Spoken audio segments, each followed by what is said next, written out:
Buenas tardes, nosotros somos Evelyn Morales y Anita Sosa.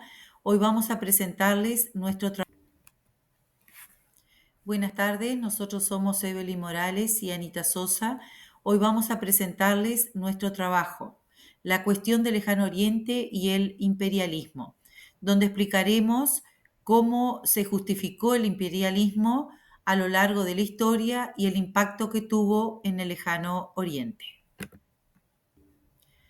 Este trabajo busca explicar cómo el imperialismo no fue solo una expansión territorial, sino también un fenómeno ideológico, político y económico. Vamos a ver cómo fue entendido, qué efectos tuvo especialmente en Asia y qué dicen los historiadores sobre causas y consecuencias. Para entender el caso del Lejano Oriente es importante entender qué fue el imperialismo. El imperialismo fue una de las fuerzas que más influyó a la configuración del mundo moderno. Se manifestó de distintas maneras y generó muchos debates, tanto en su época como desde la mirada de los historiadores.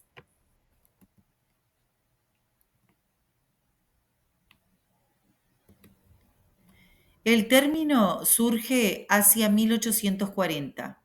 Por un lado, se lo puede entender como expansión fuera de las fronteras nacionales. Por otro, como una forma de dominación y explotación, sobre todo desde la postura crítica como marxista. A partir del siglo XIX se vinculó al colonialismo y se usó como justificación para la expansión europea.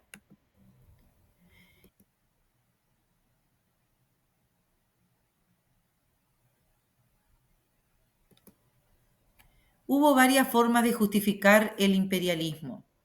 Una de las más conocidas fue la de la carga del hombre blanco, que combinaba ideas ilustradas con racismo. También hubo argumentos nacionalistas que lo vinculan con el prestigio y poder de cada nación. Incluso algunos sectores socialistas lo defendieron como beneficioso para las colonias y los trabajadores europeos. Hubo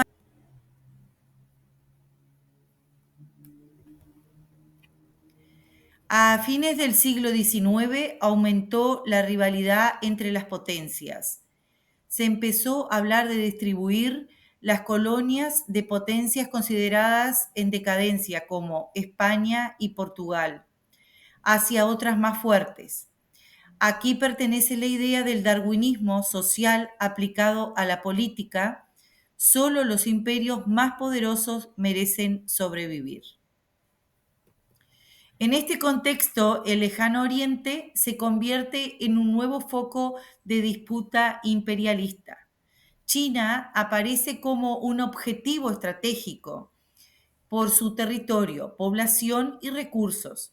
A partir de este momento, Asia empieza a ser repartida entre las potencias.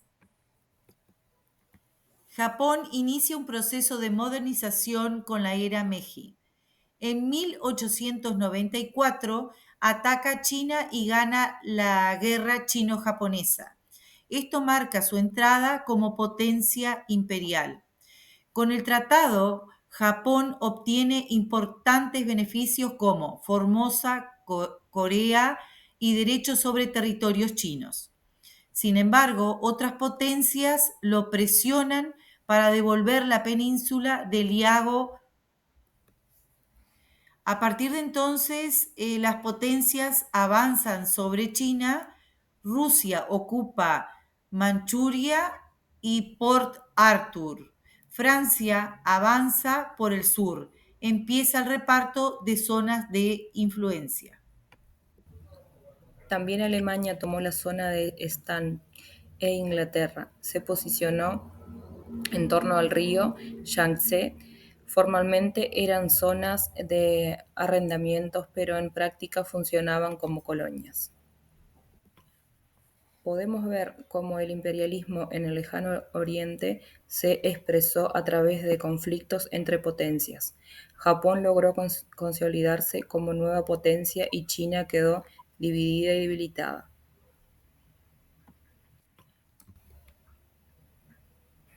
¿Qué dicen los historiadores al respecto? Ahora vamos a centrarnos en cómo se ha interpretado el imperialismo desde distintas miradas historiográficas. Hay dos grandes enfoques. Uno, político, que lo ven como expansión de influencia, y el otro, crítico, que lo relaciona con la dominación y explotación. Como ya lo dijimos en principio, el imperialismo es un concepto complejo que surge en 1840.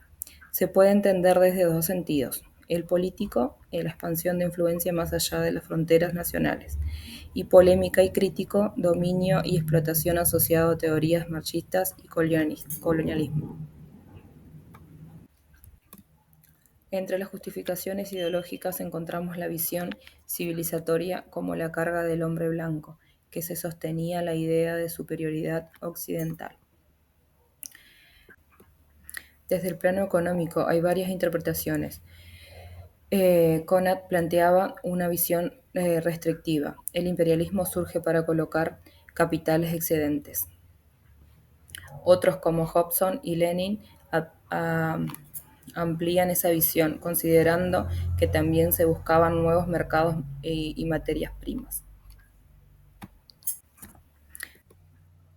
Schumpeter introduce una explicación política: el dominio como una tendencia natural de los imperios.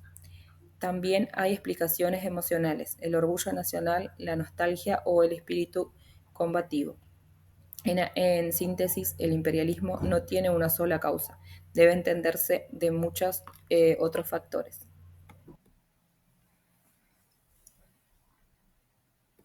Entonces el imperialismo fue un fenómeno complejo, con múltiples dimensiones. Para entenderlo es necesario mirar tanto sus efectos concretos en regiones como el Lejano Oriente, como las ideas y visiones que lo justificaron. Entonces el imperialismo. Esperemos que esta presentación les haya ayudado a reflexionar sobre el papel del imperialismo en la historia y sobre cómo las distintas miradas nos permiten entender mejor los procesos globales. Muchas gracias.